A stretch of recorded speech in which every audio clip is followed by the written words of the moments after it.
The Auger LMG was added to Infinite Warfare in the last weapon update, and I initially didn't like it. I thought it was pretty bad, but they buffed it about 2 weeks ago and I didn't really try it, but I recently got around to trying it, and this gun is actually very good now. It's obviously not the best weapon in the game, but it's a very usable weapon and you can definitely get some good games with it. In the recent buff, they reduced the recoil, and now its recoil is very manageable.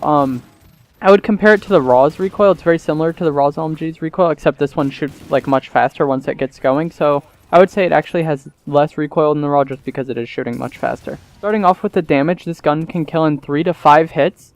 Its base 3-hit kill range is 20.3 meters, and then it'll be a 4-hit up to 40.6. This is pretty good, but the Raw outclasses it drastically in the 3-hit range, so there is that to consider, although this gun does shoot faster. None of the other LMGs other than the Raw and the Auger will kill in 3 hits.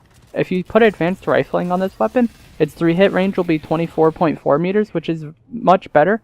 And then its 4-hit, this is what's important, is 48.8 meters. Many guns in this game kill in 4 hits at their max damage range, so having a 50 meter almost 4-hit kill range is very, very good. Although the Raw does outclass it by retaining its 3-hit kill up to 55 meters, which is just absurd, and then it drops off to a 4-hit if you can exist past that. I don't know if there's any ranges that actually exist past 55 meters in Infinite Warfare. There is a common variant which will increase the range slightly, and if you use that variant with advanced rifling, it'll be a 25.6 3-hit and then a 51.2 4-hit. So still, this is not as good as the Raw, but the Raw has its own drawbacks, such as having a lower fire rate.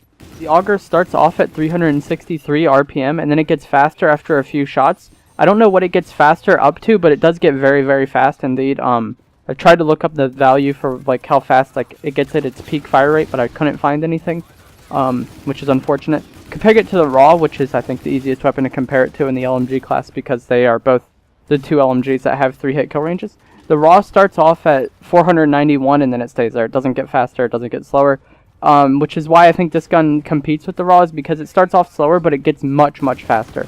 Like I said, I don't know the exact value, but it doesn't take long for it to get very, very fast, and it's definitely a higher value than what the Raw's fire rate is. As far as variants go, I'm not really going to talk about the Epic one because it's just so different than what the base gun is, because it's a Kimbo, which is a drastically different weapon, so I'm not even really going to consider that for the case of this video.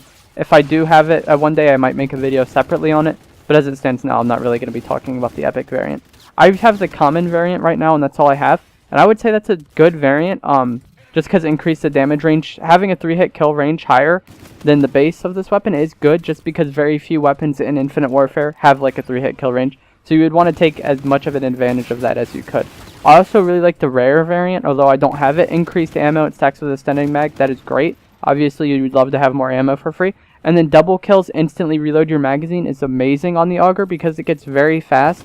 And then you'll run out of ammo very quickly, but if you get a double kill that just resupplies it, you can go for a very long time shooting. And obviously there's no animation or anything for it instantly reloading the mag. So if you kill 2 people and then there's 2 more, you'll already be at the highest fire rate for those last 2, and you'll definitely have enough ammo to finish them off. So I definitely think the rare variant would be the best weapon variant for this weapon, excluding the Epic.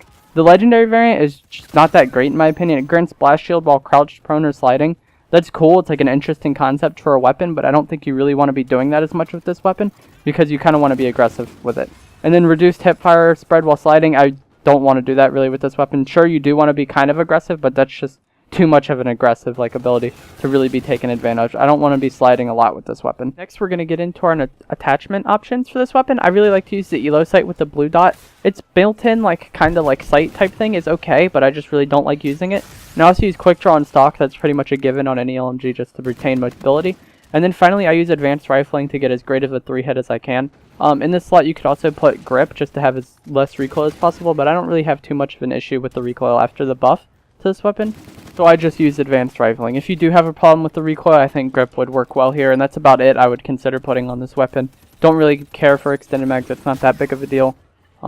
Sure, it would be nice, but I don't think it's worth the points. As far as rig and payload goes, I really like to use the man-at-arms, or the Merc with the man-at-arms trait, so I can ignore my LMG movement speed penalty, and then I also use the reactive armor for him just because I really like that ability. As far as playstyle with this weapon, I really just like to play how you would play with an assault rifle like the NV4 or something. Kind of posted up, but not too slow. You can be aggressive sometimes.